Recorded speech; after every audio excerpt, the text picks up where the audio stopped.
Ai ales locația perfectă pentru nunta ta. Întrebare: cine face atmosfera? Ai dat scroll ore întregi pe Instagram și nimic nu pare să se potrivească perfect cu ceea ce îți dorești. Toate trupele sună bine online, dar parcă toate arată la fel. Nu-i așa? Sunt Adriana, booking manager la Facem Atmosferă, o agenție de entertainment care îți oferă tot ce ține de vibe-ul perfect la nuntă. Știu cât de greu e să găsești echipa care chiar te ascultă. De asta sunt aici. Te ajut să alegi varianta potrivită pentru voi, fără stres și fără bătăi de cap. Avem în portofoliu mai multe trupe, fiecare cu stilul și energia ei.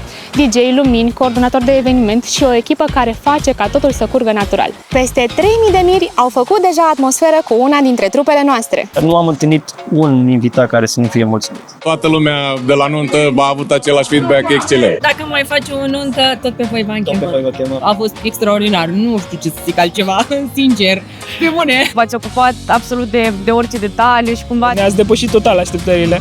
Și vă mulțumim frumos, de suflet. Dacă vrei să mergi la SIG, trebuie să fie o nuntă nebună, rău de tot. și o nută Ceva spectaculos și cu de toate. Mergi cu Facem Atmosferă. Dacă vrei să eviți surprizele neplăcute pe care mulți nici nu le iau în calcul, am pregătit un ghid care îți aduce claritate. Găsești acolo exact ce trebuie să întrebi, la ce să fii atentă și ce capcane să eviți în alegerea trupei potrivite. Ghidul conține un mic secret doar celor atenți la detalii. Îți promitem că este genul de lucru care nu se uită. Descarcă e-book-ul gratuit și află lucruri pe care nimeni nu ți le spune când alegi trupa pentru nuntă.